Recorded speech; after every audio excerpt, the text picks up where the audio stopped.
Okay, well, welcome. Thank you for coming, and let's have a word of prayer and we'll begin. Lord, we do thank you for our time together, and I pray that you'll teach us and help us to understand your ways better and to follow you more closely. In Jesus' name, amen. Amen. Okay, so I've already heard it from Carol and from Jim and others that this is a hard book. I'm first fan, so I don't know yet. It's all you need is a little explanation. That's all. He's hard to understand in a way, to me. I don't know, Yeah. because. Right, you know. but that's why I am here for you. You're not allowed to leave till we understand. This is the first one I just loved. I just couldn't put it down. You like it? I love You're it. not just spoofing us, are you? No. No, you don't trail paper. Hey, Don, floor. Oh. Not very smooth, was it? Well, it was. Okay, so just a little bit of background about the book. Written by C.S. Lewis, Mere Christianity, Screwtape Letters, Chronicles of Narnia, other things. Published in 1946, and it's a fantasy. Okay, so this is not intended to be factual. Okay, so. That's why I like it. No, it's a horror book. Well, it does start out in hell after all. Yeah, but how do you know that? Well, I mean, I'm just yeah. reading it. If I hadn't been coming, how do I know that's hell? Where Well, do I wouldn't It's have. about marriage. What do you think it is? You have to read the whole book to find out what Well, everything I don't is. like thinking about hell, Stephen, so I'll have just to, well. But what you'll discover at the very end of the book is that this all takes place in a dream, and which is how Pilgrim's Progress. That was a dream. So that's spoiler alert. It's a dream. Okay, it's not real. But there's still lessons we can learn from it. Well, I told, funny thing, I told Lou, this sounds like some of the dreams I have. Seriously, they're crazy, you But we know. call it nightmares, not dreams. But they're real. Okay, so a lot of what's in here is about choices that we're going to observe people making choices, but of course the thing to consider is am I reading about myself? Because I'm reading it, I'm thinking, yeah, I know this person, but I need to be reflective also if I'm reading about myself and incorrect thinking. But what we're going to see in this story is a whole bunch of people making choices, okay? And choices, remember we talked about this in Mere Christianity. So I'm just going to read a paragraph or two from Mere Christianity as it relates to the choices that we make. Okay, because that's, I've become more convinced having, done the virtues class and Mere Christianity and now this book, that our choices are really, really important. Anyway, so what we had back there was, back to Mere Christianity. Every time you make a choice, you are turning the central part of you, the part of you that chooses, into something a little different from what it was before. Now, if you reflect on your own life, and we're all retirement age here, so we've lived a while, does that make sense to you that the choices I've made make me a different person? Amen. And you've seen the negative, right? You've seen, why do they keep stepping on the rake over and over again? Now, the other thing someone said, and I believe them, is that the word character comes from a Greek word that means etch. Now, if you think back to what Lewis just said in Mere Christianity, the choices you make turn you into something different. Positive choices improve you, bad choices do not improve you. And again, I think you'd probably agree with that. So, it's, and that's where we get the word character, because it's, you know, the character I have is a result of this etching that has taken place based on the choices that I make, the good and the bad. Okay, so when you talk about someone's character, think of how their soul, or that inner person, that choosing function, has made choices. Okay, and that helps. How about if somebody else choose it for you? Like me, you know, it was my dad who made the choice. You know, where I go to school and where I didn't have the choice. But I'm gonna guess though, that him choosing for you caused you to have certain habits, and the good habits carried over and made you a better person. I hope so. We all agree. Okay, now, Mean. is it anyone, or everyone has probably heard of the Divine Comedy by Dante? It's 3 long poems that I have not read, but I've learned about them somewhat. And I saw somewhere that C.S. Lewis wanted to get the most out of the Divine Comedy, so he taught himself Italian so that he could read it as written. He was a lot smarter than we are. But that's good, because we're going to learn from somebody who was really smart. Okay, so again, this has a lot to do about our thinking and our choices. Okay, so I'm going to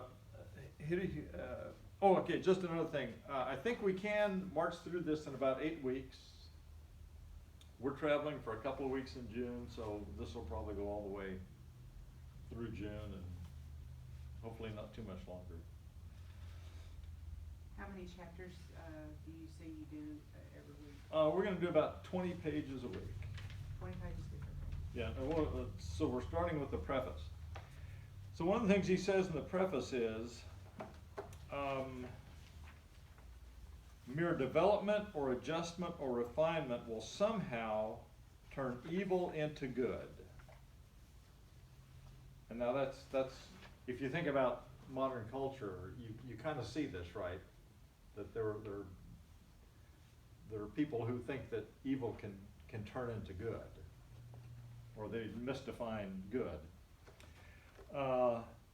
without our being called on to make a final and total rejection of anything we should like to retain. Okay, so think about this total rejection of something we want to retain. And that's something we're going to see throughout the book. You cannot take all baggage with you on all journeys. Ladies. Come on. We can. We need it. On one journey, even your right hand or your right eye may be among the things you have to leave behind. That's what Jesus taught us, right? If your eye causes you to sin, pluck it out. Now, we don't take that literally. Some do. People that are crazy. I mean, Yeah. we had But- one patient that ended up But the idea here is that you're sacrificing something, giving something that's getting between you and God. Okay? So there's something's hindering my walk, and I need to get rid of it. We're back to the idea he had a minute ago about the total rejection. Evil can be undone, but it cannot develop into good. Yeah. The spell must be unwound bit by bit. And then he says, if we insist on keeping hell or even earth, we shall not see heaven. Okay, so one of the things, there's a theme that we're going to see repeatedly here, where it's the idea of my movement into heaven is hindered because I'm trying to hang on to something from earth. Okay? And you remember that was toward the end of Mere Christianity. Remember how we saw repeatedly this business of submission. You know, we have to give it all. Okay, so that's the same sort of thing here.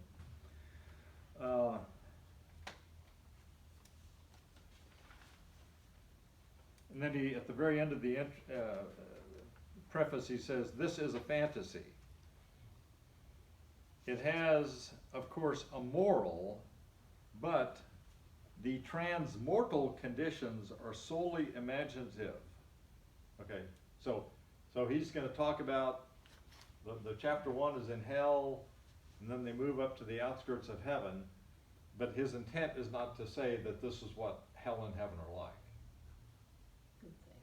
Okay, right. So he's not trying to tell us what it's going to be like. But what we're going to see is, so as we go through the book, just think about us today living our lives. Your friends, your neighbors, your family members, and how they live their life. Now back to the Divine Comedy. When Inferno starts, this fellow's all alone in a dark wood.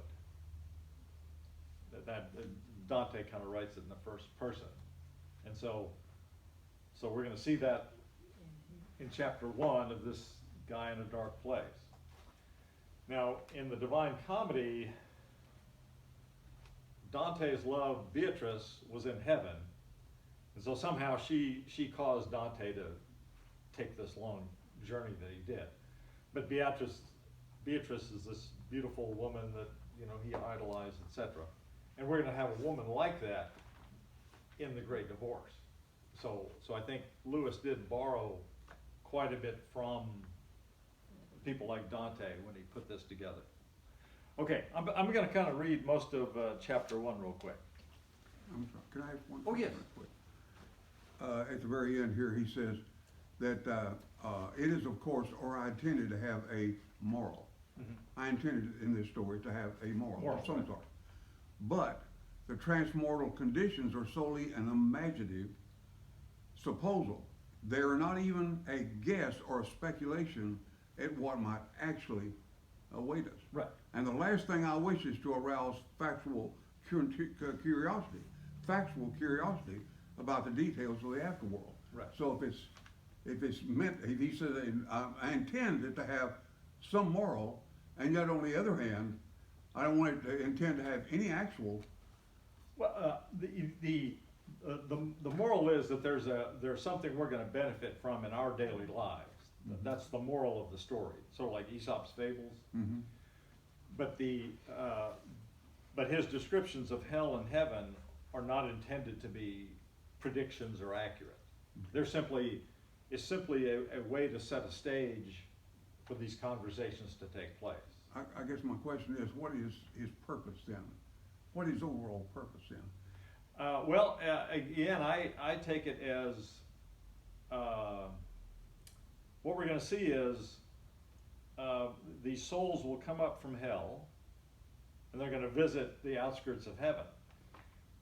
And the idea is then that these saints come and say, well, you know, come with me to heaven. That's strictly a story. It's strictly a story, So yeah. it has no moral to it at all. Well, the moral is that what you're going to see is most of these people say, well, I'm not staying because of this and because of that and because of the other. Okay. And Okay. so it's essentially in the story, Mm-hmm. these souls from hells are being evangelized. Because we know that's impossible and it can't happen. Yes. Okay. But So if it's a you story. just picture yourself, Okay. or picture your friend, Okay. somebody you know. Okay. And again, that'll be in 2 pages. We're going to get into this. Okay. All right. I'm Okay. on board.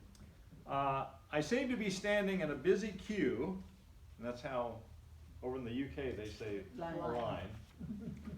I have a piece of paper and I was gonna ask you questions, and I had Q and a couple of other words, and that was the end of what I was gonna ask you. And I said, If you've ever read Matthew Henry, you can halfway understand him. I seem to be standing in a busy queue by the side of a long, mean street. Evening was just closing in and it was raining. I had been wandering for hours in similar mean streets, always in the rain, always in evening twilight. So he's been walking for a long, long time, and it's always evening twilight.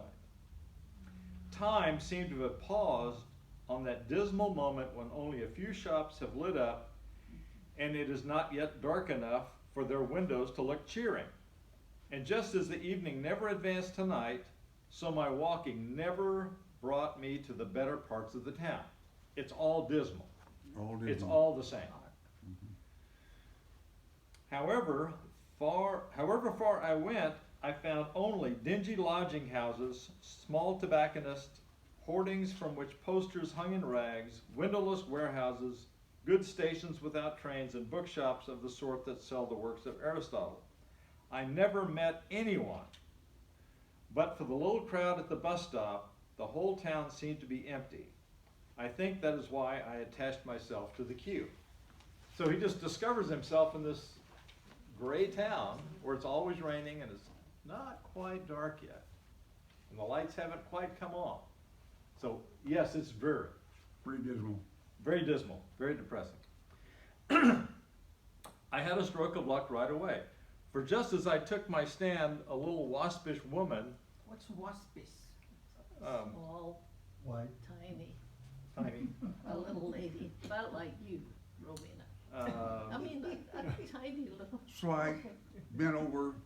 Oh, no, she was a little wasn't waspish bad. woman, she was, who would have been ahead of me, snapped out at the man who seemed to be with her. So these people, there's this nasty conversation back and forth. So what we're going to notice the next couple of pages is these people are very unpleasant. They are not happy. Very well then, I won't go at all. So there, and left the queue. Pray don't imagine, said the man in a very dignified voice, that I care about going in the least. I had only been trying to please you for peace sake. My own feelings are, of course, a matter of no importance. I quite understand that. And suiting the action to the word, he also walked away. Okay, so these are unpleasant people. And what we're going to find out is that this bus they're going to get on is going to go up to heaven. And these people can't even wait in line to escape hell and go to heaven. Okay, I mean that's the mindset of these people, that they're not thinking right. Is it like today? What's that? Is it like today? Yeah. Yeah, impatience. Yeah. And then Lewis, the narrator, come thought I. That's two places gained. Now on your sheet of paper, one of the vices is greed.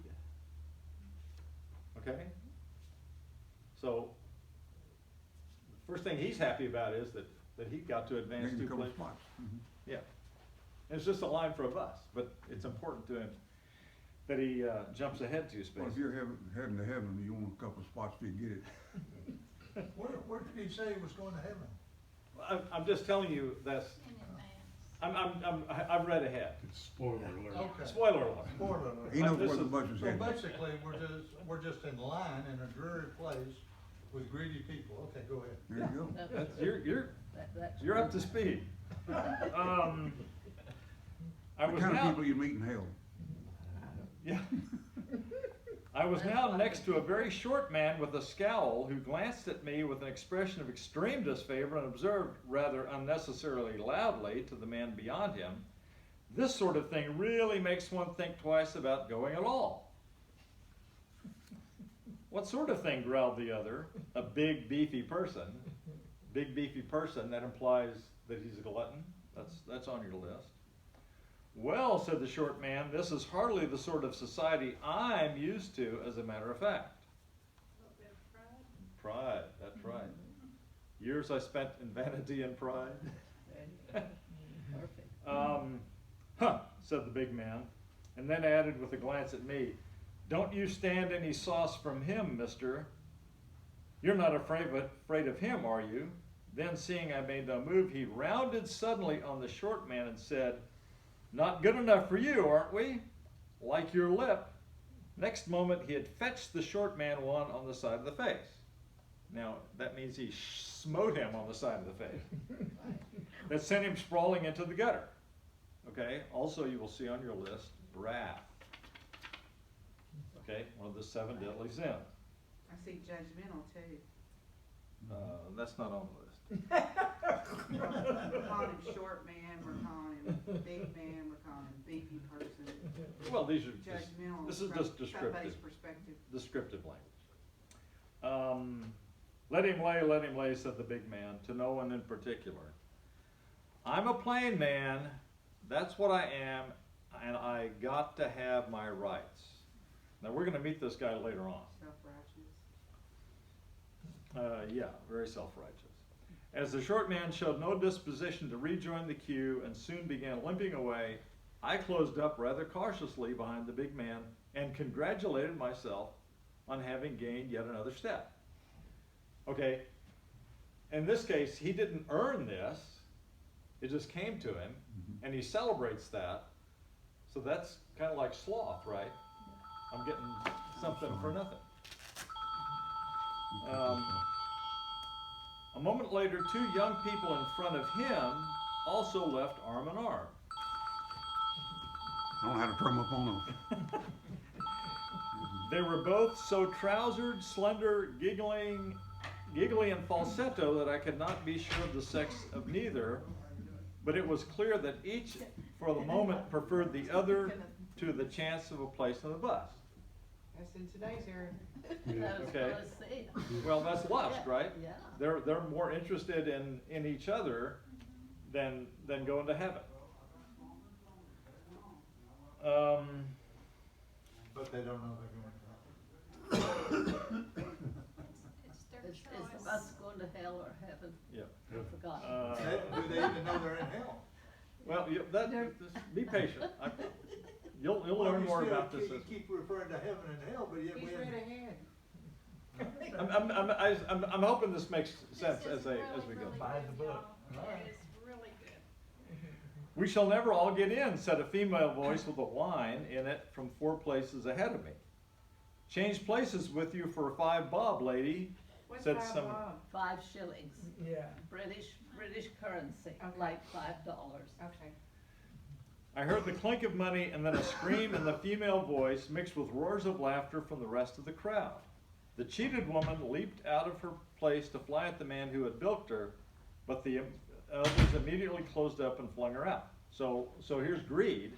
He's going to sell his place in line to this woman. And then, of course, the other folks are wrathful and angry. So what with one thing and another, the queue had reduced itself to manageable proportions long before the bus arrived. Now we get introduced to the bus. Up to this point, we've just had a queue with no reason. But then here comes the bus. And remember, we're in this very dismal, dreary place. Perfect bus driver. It was a wonderful vehicle, blazing with golden light, heraldically colored. That sound like your bus? It's yellow. Yeah. Golden. The driver himself seemed full of light, and he used only one hand to drive with. The other he waved before his face as if to fan away the greasy steam of the rain. A growl went up from the queue, a growl, as he came into sight. Looks as if he had a good time of it, eh? Bloody pleased with himself, I bet. My dear, why can't he behave naturally? Thinks himself too good to look at us. Who does he imagine he is? All that gilding and purple, I call it a wicked waste. Okay, on your list is envy. Okay.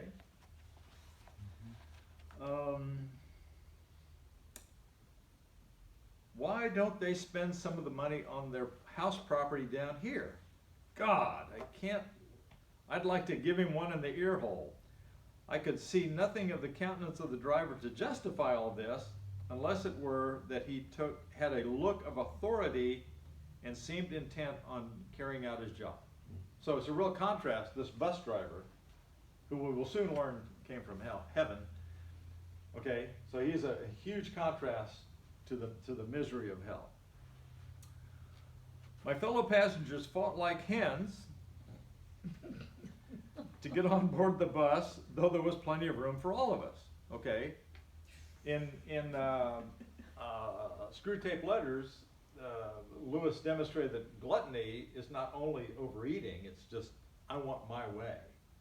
I want things to be like I like them, as another way to define gluttony. Like James and John, I want to be first. Yeah. Yeah. I was the last to get in. The bus was only half full, and I selected a seat at the back, well away from the others. But a tousle-haired youth at once came and sat down beside me. As he did, we were moving off. So he tries to get away from everybody, and here comes this young guy. And we're going to learn a lot more about him in just a minute. I thought you wouldn't mind my tacking on to you, he said, for I've noticed that you feel just as I do about the present company. Why on earth they insist on coming, I can't imagine. They won't like it at all when we get there, and they'd really be much more comfortable at home. It's different for you and me. He sounds like somebody that's already been there. What's that?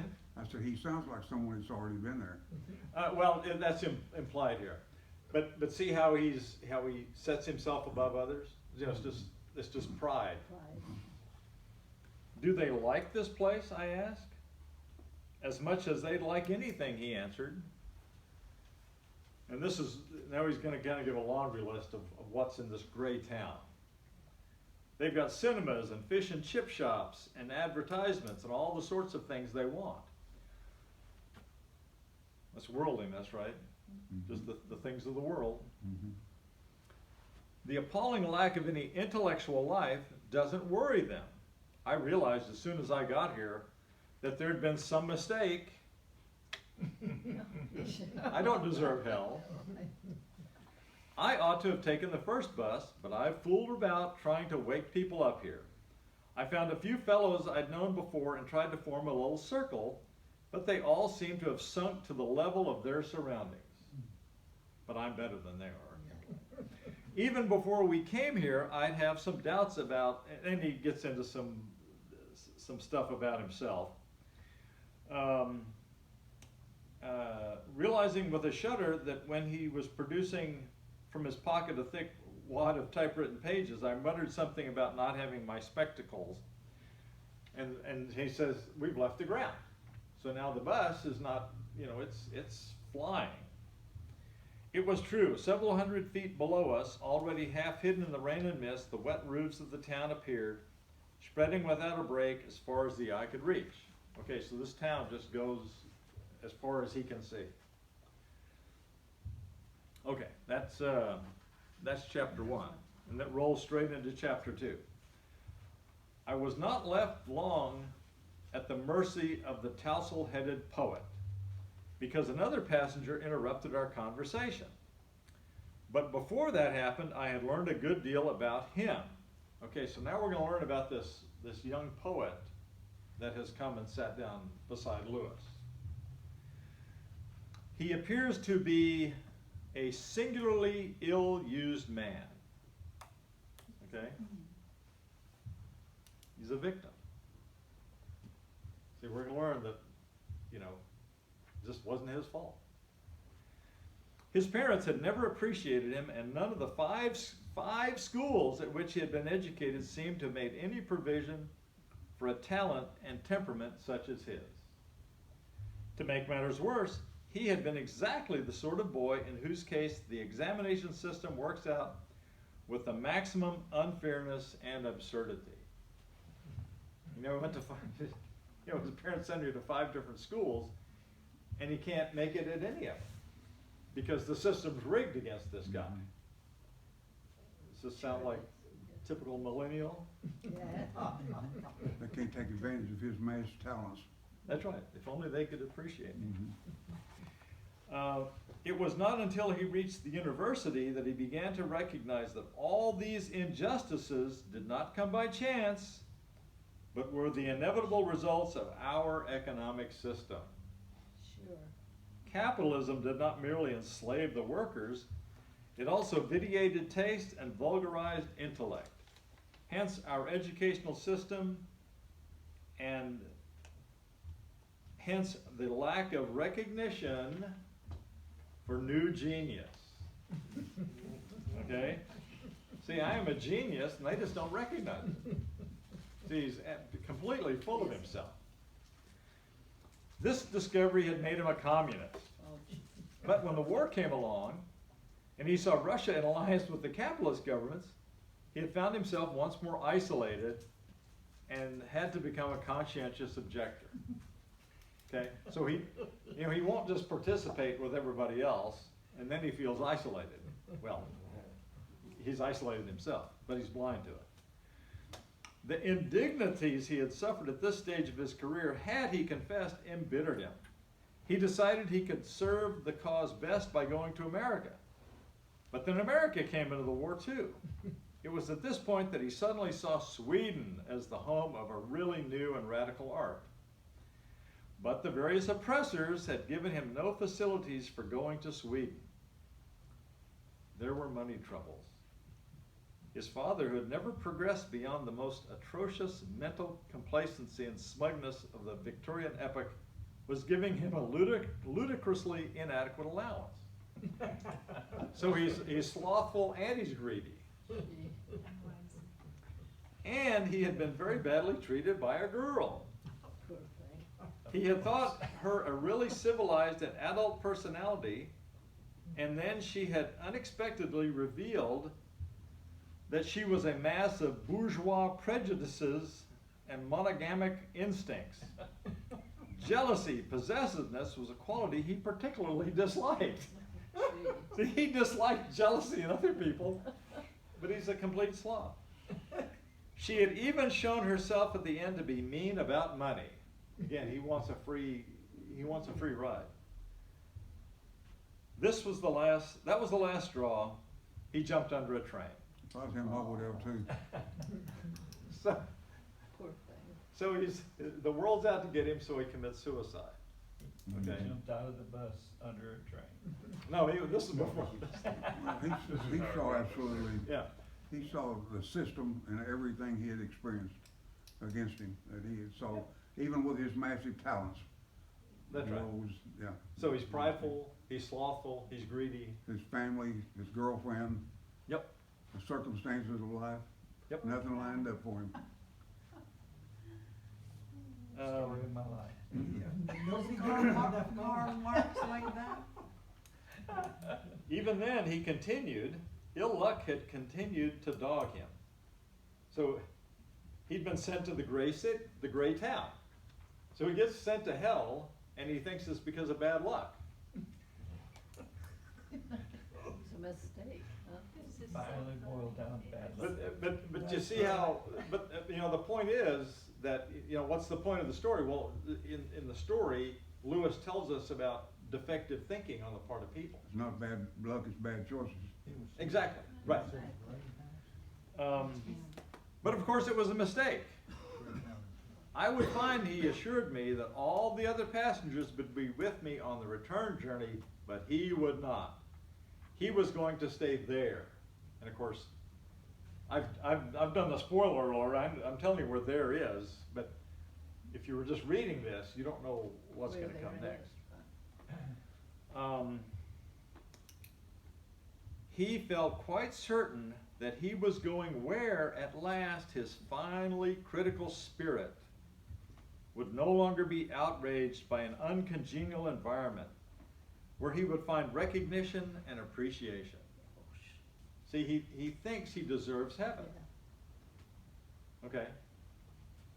The circumstances of life gave him a warped perception. That's right, that's right. And again, now we're back to the choices we make etching our And that's what etching creates our bad soul. choices. Yeah, so anyway, the more bad choices, the more that etching continues. And of course, good choices as well. It's like the youth of today. It was just then that we were interrupted. One of the quarrels which were perpetually simmering in the bus had boiled over, and for a moment there was a stampede. Knives were drawn, pistols were fired, but all seemed strangely innocuous when it was over. So there's all sorts of violence, but nothing really happened. You sure this wasn't in New York? Stanley, it's gonna be in Dallas anymore, you don't need to go to New York Yeah. for this. When it was over, I found myself unharmed, though in a different seat and with a new companion. He was an intelligent-looking man with a rather bulbous nose and a bowler hat. I looked out of the windows. We were now so high that all below us had become featureless. But rivers, fields, rivers, or mountains I did not see, and I got the impression that the gray town still filled the whole field of vision. So the idea is that this gray town just goes on and on and on and on. He still couldn't get out of his mind though. He'll explain this in a minute. It seems the deuce of a town, I volunteered, and that's what I can't understand. The parts of it that I saw were empty. Was there once a much larger population? See, that you would kind of make that assumption, right? An empty town, well, there must have used to be more people here. Not at all, said my neighbor. The trouble is that they're so quarrelsome. As soon as anyone arrives, he settles in some street. Before he's been there 24 hours, he quarrels with his neighbor. Before the week is over, he's quarreled so badly that he decides to move. Very likely he finds the next street empty because all the people there have quarreled with their neighbors and moved. If so, he settles in. If by any chance the street is full, he goes further. But even if he stays, it makes no odds. He's sure to have another quarrel pretty soon, and then he'll move on again. Finally, he'll move right out to the edge of town and build a new house. You see, it's easy here. You've only got to think a house, and there it is. That's how the town keeps growing. Okay, so some characteristics we have here is isolation, right? You know, there's no sense of community in this gray town. Everybody's on their own, and they can't get along with people, and so they just keep moving farther. Leaving more and more empty streets? That's right. And time's sort of odd here. That place where we caught the bus is thousands of miles from the civic center where all the newcomers arrived from Earth. All the people you've met were living near the bus stop. But they've taken centuries of our time to get there by gradual removals. So the image here is that you know, newcomers arrive, they quarrel, they move further and further, and if they get to the edge of town, they simply think of a house and the house appears. But everything's isolated. And it's always gray, and the sun's set, but it's not quite dark yet. Don't forget the rain. Always.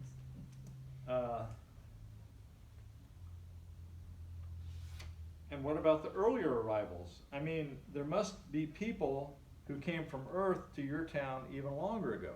That's right, there are. They've been moving on and on, getting further apart. They're so far off by now that they could never think of coming to the bus stop at all. So if we apply that to the world we live in here, you know, this is consistent with the effort of our church and others to have youth programs, right? Because we want to involve children in church, evangelize them at a young age, because as they grow up and they get older, they tend to move further and further away, and it's just that much harder to get them back. Okay? And you've probably seen that among folks in your own experience. Is it their differences that driven them so far apart? Well, in the gray town, they just quarrel. Mm-hmm. But applying it to today's world, you know, I think everyone would agree that the older someone gets that's not a Christian, the more difficult it is to evangelize, because they just keep moving away. They've made so many bad choices, it's hard to Right. reach them through that. And again, that's the sort of, you know, we just have to think through this a little bit, and then we can see some lessons They're for us. quarrelsome. Yep. And they, anyway, they talk about some terrible people from history and how they've moved away. And so apparently a couple of inhabitants of the Greytown went and found Napoleon. And they had to travel a long way to find him. We know that because two chaps made the journey to see him. They'd started long before I came, of course, but I was there when they came back. About 15,000 years of our time it took them. We've picked out the house by now, just a little pinprick of light, and nothing else near it for millions of miles.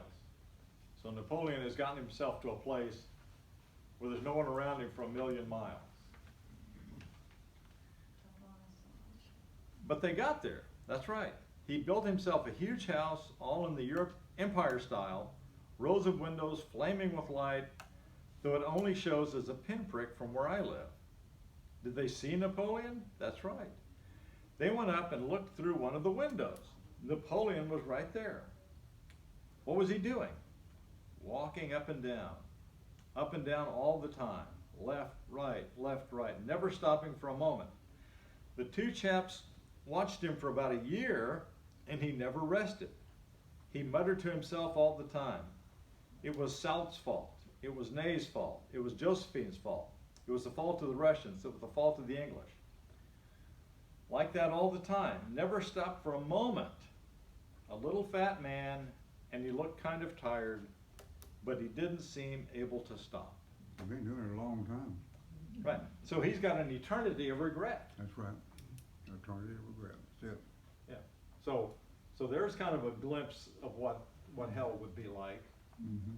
you know, in eternity of regret. Yeah.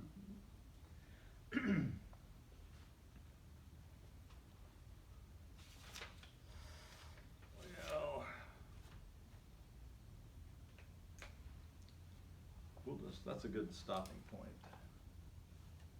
That's a little further than I thought we might get. Okay, so any comments so far? You like the book? I love it. I love it because it reminds me of the way people really act in our world, and the confusion that people really have because they don't know the Lord, and the stupidity of the choices, and I've made some of them myself, that because this, I just read this and this is reality. This is how people really live. It is sad, but it is so full of reality. So y'all hang on. I think you're gonna love this book. Seriously. It's just jam-packed full of truth, and you gotta kinda dig for it. That's right. You have to work at it some. You Yeah. do. Okay, Jim, is this better? There's some dust off of it now. All right. I'm understanding more than I thought I was going to. I told you. It's just like today. Well, I think that without your explanation, I'd still be wondering what in the world am I reading, but. You're waiting. to Trust get me, to I something. read this You book. know, I just, I probably read the book 3 times, and then when I listened to an audiobook where people who have talent read it to me, oh, I that's, had fun reading sections of it, pretending I was that person doing the talking. I had fun doing that out loud. I'm a nut, but I mean, well, what it we're, is so real, and Yeah. I could see myself saying stupid things like that. now one thing we're gonna do is, in a couple of weeks, I talked to, what's Mrs. Hammond's name? Jennifer Hammond. And so she's prepping 2 of her older daughters to come and read these conversations back and good. forth. That'll be good. So that'll, I think, Oh, it'll come alive then. Yeah. yeah, because it's, you know, when, again, it's, I don't do well with books with a lot of conversation. So anyway, so stick around for that, and anything else? Ron? He's quiet. Well, it's what drives me insane. Nothing is ever anybody's fault. It's always somebody else's fault for Yeah, everything. Nobody takes responsibility Yeah, for anything. But that- exactly. That's even from the beginning, you know, Adam Oh, blamed yeah. Eve, It was God's Yeah. fault. and then Eve blames the serpent. Yeah, it's always somebody else's fault. Yeah, this woman you gave me. Okay, well, again, thank you for coming. 2, 4, 5, 6, 7, 8, 9, 10, 11, 12. All right, so we're That's keeping our dozen. Oh, and my sister is in Arkansas with her daughter, whose husband's in the hospital, and he's in a very bad way. Oh, gosh. So we're not sure how that's gonna turn out. Okay. All right, let's have a word of prayer, and then we'll go. Lord, we do thank you for our time together, and Lord, I pray that you'll help us to read this book with an open mind and ready to receive your truth, and help us to understand how we ought to make better choices every chance that we get. In Jesus' name, amen. Amen.